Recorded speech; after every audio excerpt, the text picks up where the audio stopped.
takam na ako tikman yung ano, yung gatas. May dala akong tinapay.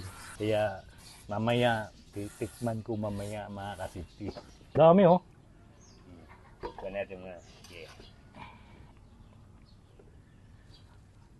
Tingnan mo kasipti oh.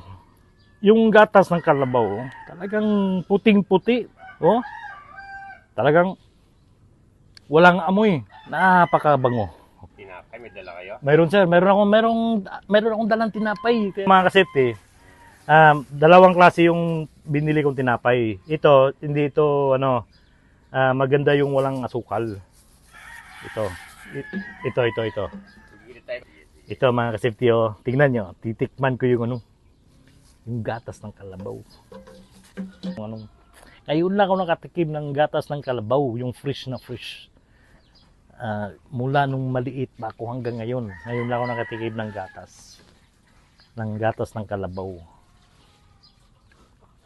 Tingnan yung mga kasipti, oh. Napakalinaw yung gatas, oh. Oh. Yan, binubuhos na. Binubuhos na mga kasipti, oh. Ayan, oh. Titikman ko na. Yun, oh. Press na press ito. Ano, bossing? Umpisahan ko na? Sige. Ihalo ko muna. Sige, halo-halo niya para yung asukal. Yun, mga safety, oh.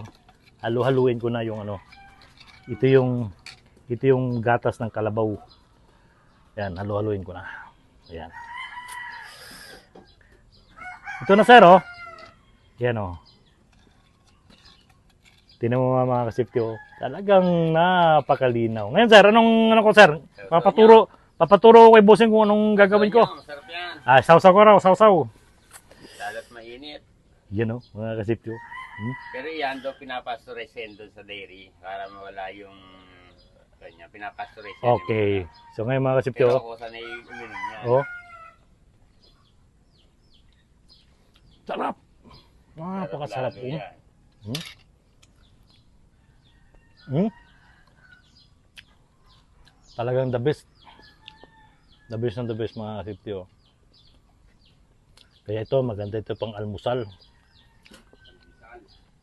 Pandesal, saka ito. Kaya kung gusto niyo bumili ng fresh na gatas, bisitahin niyo yung dairy doon sa may Santiago, sa General Trias. Along the highway lang. You know.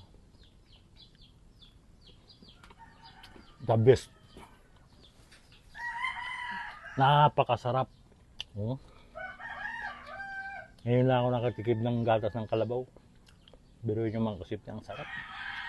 Talagang sarap. Yummy!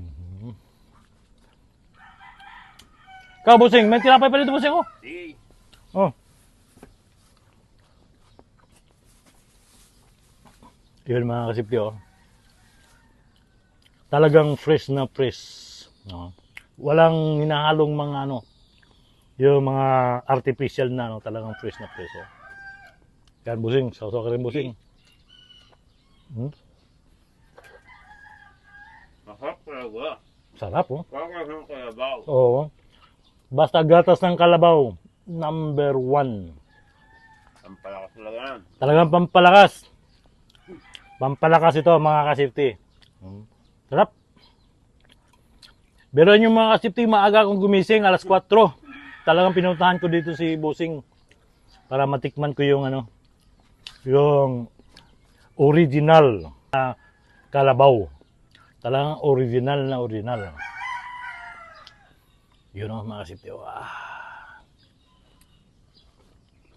Yummy. Talagang pag bumili ka ng pandesal, maraming pandesal, marami kayong mauubos. Oh. Pwede ito inumin, boss? Mga kasipti, inumin ko.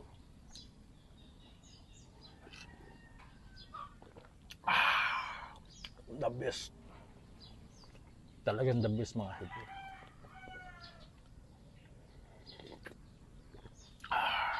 Napakasarap. Busog na busog ako sa talagang masarap ang gatas ng kalabaw, number 1. Wala akong masabi nito. Talagang the best. Kaya,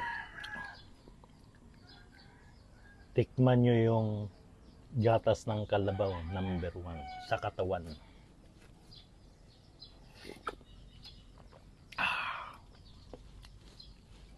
Wala kang malasahang malangsa.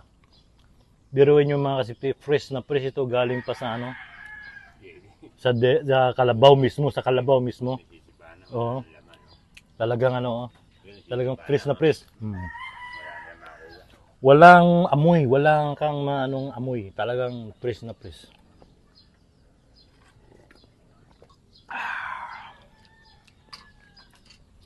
Busog na busog ko mga sipti. So ngayon mga sipti, kaya nang sinabi ko sa inyo, kung saan man kayo parting dito sa Pilipinas, kung may mga dairy man dyan na gatas ng kalabaw, bumili na kayo ng gatas ng kalabaw, number 1 sa katawan. Kaya kung dito kayo sa Cavite, bisitahin nyo yung dairy dito sa may Santiago, General Trias along the highway lang. Marami silang mga klaseng binibenta doon. Mula galing sa gatas ng kalabaw, yung ice cream, yung pastillas, basta marami. Bisitahin nyo.